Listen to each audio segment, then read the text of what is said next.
Hey, what's up mga idol? Magandang araw at kumusta kayo? So pag-uusapan natin ngayon mga idol yung sparring ni Alas na kaka-upload lang kanina ni Cuadro Alas, It's My Boy, no? Na pinakita niya yung clips ng sparring. At okay naman yung sparring ni Cuadro Alas, pero meron pa ring tanga na bobo na nagko-comment na alam naman natin itong yung sports analyst ko no to, or sports writer, ano ba tawag nito? Nasa ano to lagi, nasa Twitter to or X lagi to nagpo-post si Oli. Ano ang pangalan niyan Anthony Arrieta yan Kumbaga Arrieta ba yan? Basta Arrieta pangalan yan. Alam ko bata to ni Gibbons Ito yung mga kasamahan ni Silver Boys. Dati, kilala ko to, hindi naman to dati Hindi to haters ni Casimero. Ngayon, hindi lang siya sports writer na sabihin na natin dapat kung ganun ka, nasa sports ka, dapat hindi ka bias. Ito, halata masyado na talagang bias siya kay Casimero. Talagang hater siya ni Cuadro Alas dahil syempre, bata ni Gibbons yan. Baka nga pinapasahod pa ni Gibbons yan, di ba?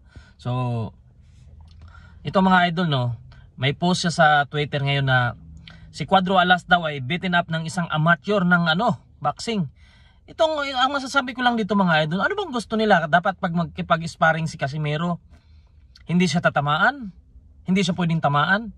Pag tinamaan siya, sasabihin na parang binugbog sa sparring. Hindi ko maintindihan itong mga to. Alam naman siguro nila yung purpose ng sparring Kahit si Pacquiao noon, may sparring sila ni Amir Khan, talagang tinatamaan siya. Sparring niya maraming ka-sparring si Pacquiao noon na talaga binigyan siya ng magandang laban. Hindi naman pwede makipag-sparring na hindi ka tatamaan. Paano mo malaman kung kaya na ng katawan mo yung mga suntok kung hindi ka pwedeng tamaan?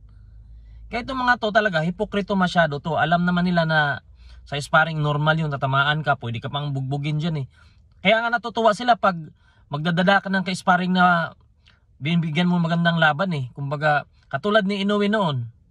Diba? Katulad ni Inoue noon na talagang kinuha sila Albert Pagara, talagang binigyan niya ng magandang laban si Inoue. Kaya kinukuha sila ulit kasi nakakasabay sila. Ano bang gustong palabasin to mga to? Hindi pwedeng tamaan si Casimero sa sparring. Kaya marami talagang kumbaga, kapag haters ka, lahat talaga pwedeng sabihin. Talagang nagko-comment ka at kung ano-ano na lang. Lahat na lang kasi nga haters sila. Tapos sinabi niya pa na preparing for tune up fight. Bakit kailangan pa sabihin yung mga ganun, tune up fight, 'di ba?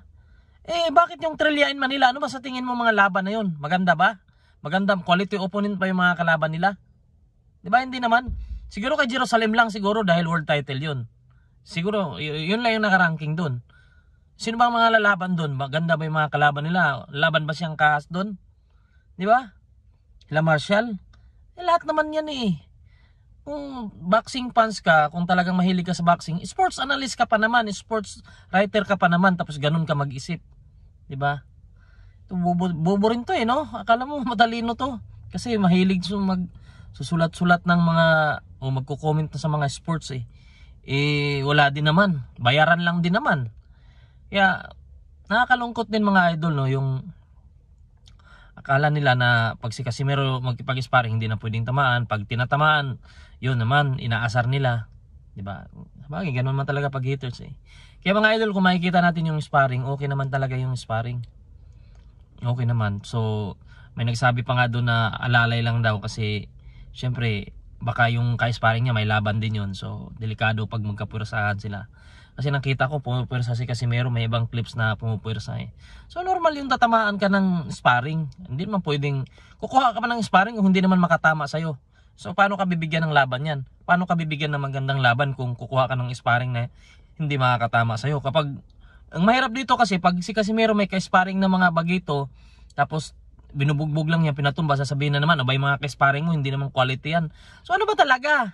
Ano ba talagang gusto nyo? Yung ka-sparring partner ni Casimero na siya lang bubugbugin lang niya, o yung sparring partner ni Casimero na tinatamaan din siya at binibigyan siya ng magandang laban?